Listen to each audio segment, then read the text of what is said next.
Hello, everyone, and welcome back to the English Learning Podcast. I'm Jason, and joining me today is my amazing co-host, Julia. How are you today, Julia? I'm doing great, Jason. Hello to all our listeners. I hope you're all excited because today we're discussing a very important topic: how to speak English without pausing too much. That's right. Many English learners struggle with hesitation when speaking. They pause a lot, trying to find the right words, or they get stuck because they're thinking in their native language first, and that makes their speech sound less natural. Exactly. Speaking smoothly and naturally is a big goal for many learners, but don't worry. In this episode, we'll share practical tips and exercises to help you reduce pauses and speak more fluently. So, if you've ever felt frustrated because your words don't come out fast enough, or you keep stopping while talking, stay with us.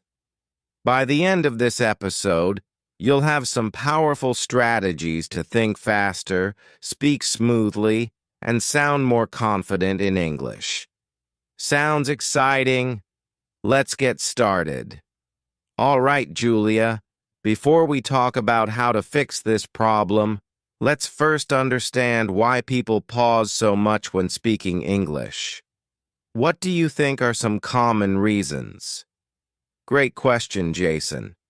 There are several reasons why English learners pause a lot while speaking. The first big reason is lack of confidence. When people are unsure of their English skills, they hesitate because they're afraid of making mistakes. Yes, and that fear slows them down.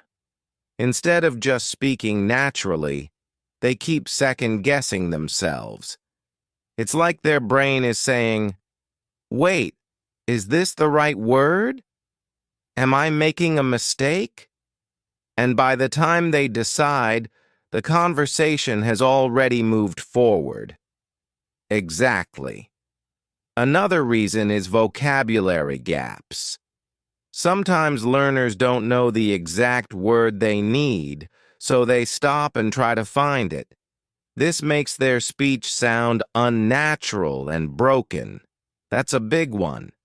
When your vocabulary is limited, your brain has to work extra hard to find words, and that creates more pauses. This is why expanding your vocabulary is so important. We'll share tips on that soon. And let's not forget about overthinking.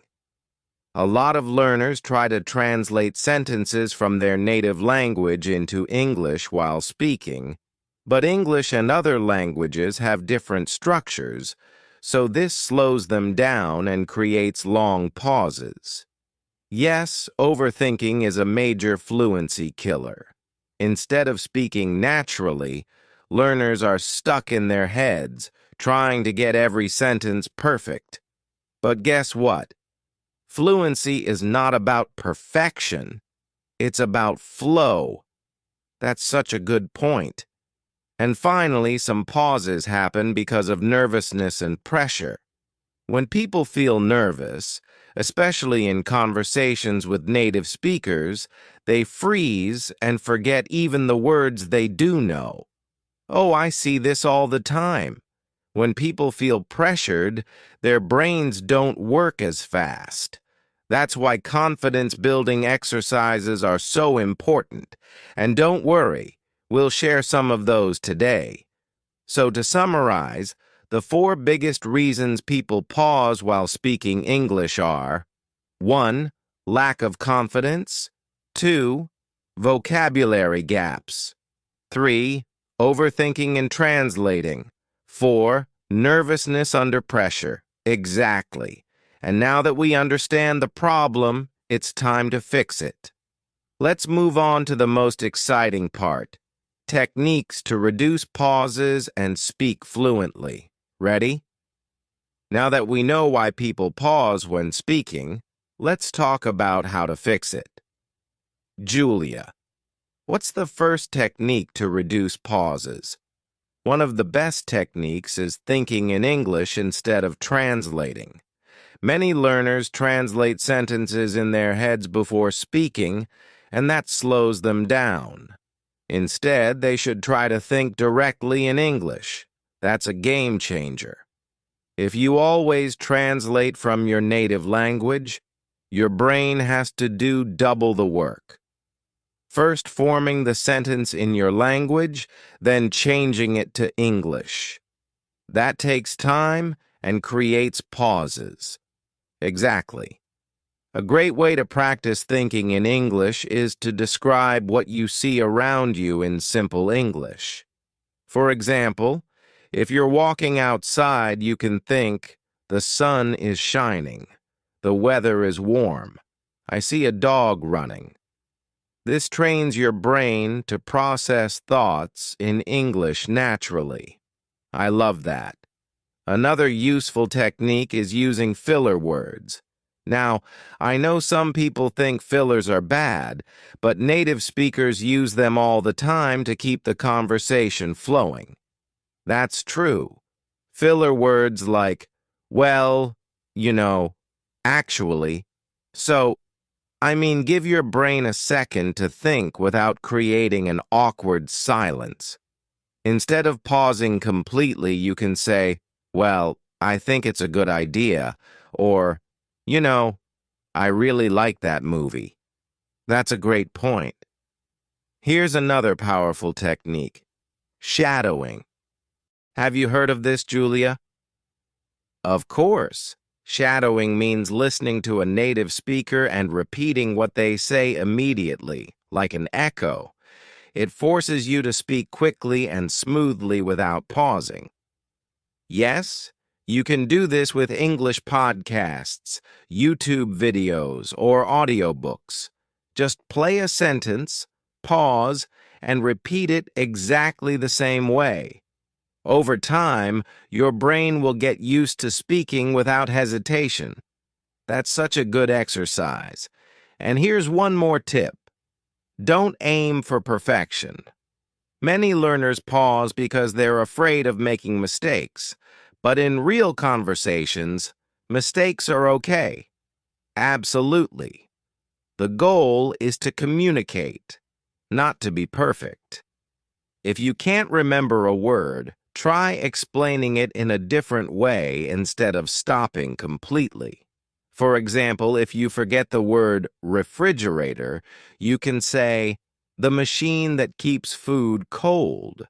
That's a great strategy. So, to recap, here are 4 techniques to reduce pauses. 1. Think in English, not your native language. 2. Use filler words to keep the flow. 3. Practice shadowing with native speakers. 4. Don't aim for perfection. Keep talking even if you make mistakes. Awesome tips. Now, let's go even deeper. Coming up next, we'll share how to train your brain for faster speech. Stay with us. All right, now that we know some techniques to reduce pauses, let's talk about how to train your brain to think and respond faster in English. Julia, what's the first step? The first step is expanding your vocabulary and sentence patterns.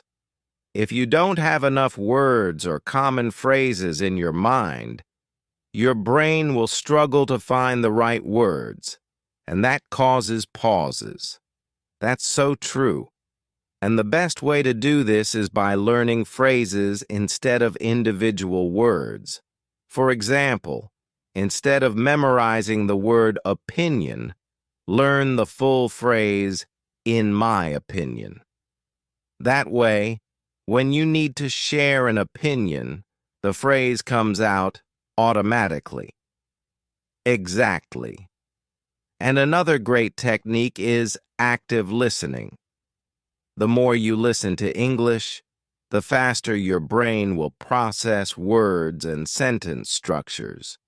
Listen to podcasts, audiobooks, and conversations, and try to predict what the speaker will say next.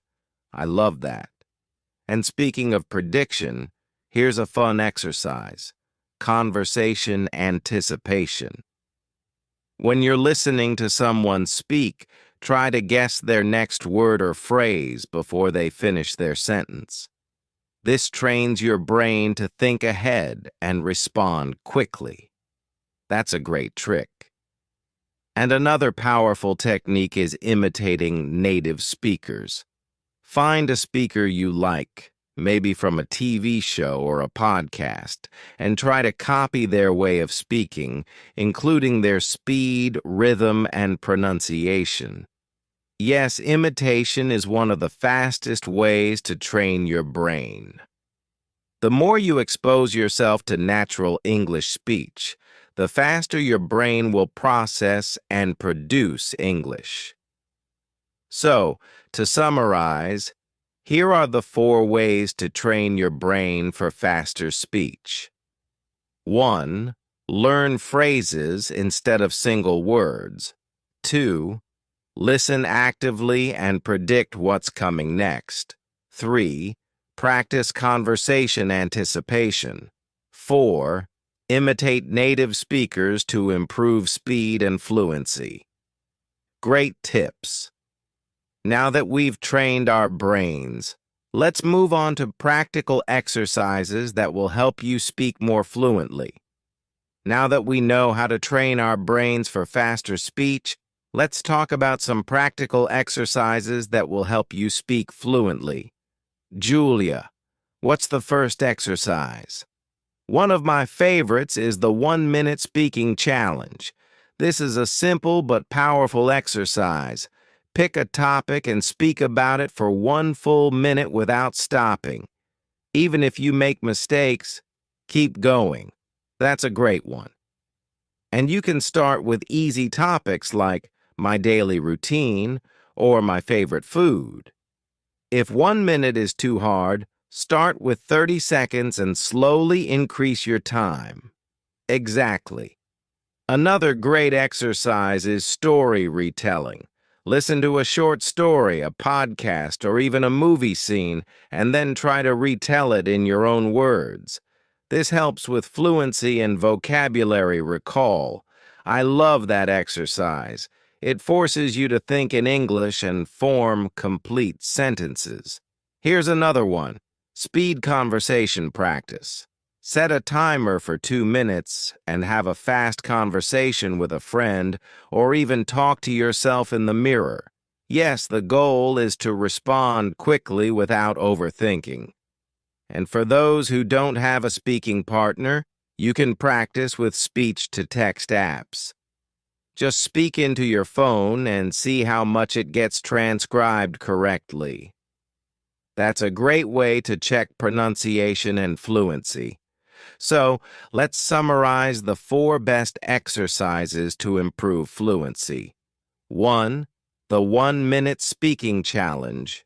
2. Story retelling in your own words. 3. Speed conversation practice. 4. Using speech-to-text apps for real-time feedback. These exercises will train your brain to think and speak faster. Now, let's talk about mindset shifts to build confidence in speaking English. Fluency isn't just about techniques and exercises, it's also about mindset. Many learners struggle with speaking because they lack confidence. Julia, what's the first mindset shift that can help? The first thing to remember is mistakes are part of learning. Many people pause because they're afraid of saying something wrong, but mistakes help you improve, and even native speakers make mistakes. That's so true. Instead of thinking, "What if I make a mistake?" try thinking, "Every mistake helps me learn." The key is to keep going, even if your sentence isn't perfect. Exactly. Another mindset shift is focus on communication, not perfection. The goal of speaking is to express ideas, not to sound like a textbook. If people understand you, you're already successful. Right. And here's one more tip. Speak with confidence, even if you're not 100% sure. If you hesitate or doubt yourself, people will notice, but if you speak with energy and a smile, people will focus on what you're saying, not your small mistakes. That's such good advice. So to build confidence, 1. Accept that mistakes help you improve. 2. Focus on communication, not perfection. 3. Speak with confidence and energy. Exactly. Now, to wrap things up, let's go over everything we learned today and give our listeners a final action plan. Wow, we've covered a lot today. Let's do a quick recap. Why do people pause when speaking? People pause because they lack confidence, have vocabulary gaps, overthink or translate, or feel nervous. But we learned techniques to reduce pauses, like thinking in English, using filler words, practicing shadowing, and not aiming for perfection. Right. And we also talked about training your brain for faster speech by learning phrases, listening actively, predicting conversations, and imitating native speakers. Plus, we shared practical exercises like the 1-minute speaking challenge, story retelling, speed conversations, and using speech-to-text apps to improve fluency. Finally, we discussed mindset shifts. Mistakes help you learn. Communication is more important than perfection, and confidence makes a big difference. So, here's your challenge. Pick one technique or exercise from today and practice it this week. The more you practice, the more fluent you'll become. And don't forget to subscribe to our channel for more tips on speaking English fluently. Leave a comment below and tell us, what's your biggest challenge when speaking English? We'd love to hear from you. Thanks for listening, and we'll see you in the next episode.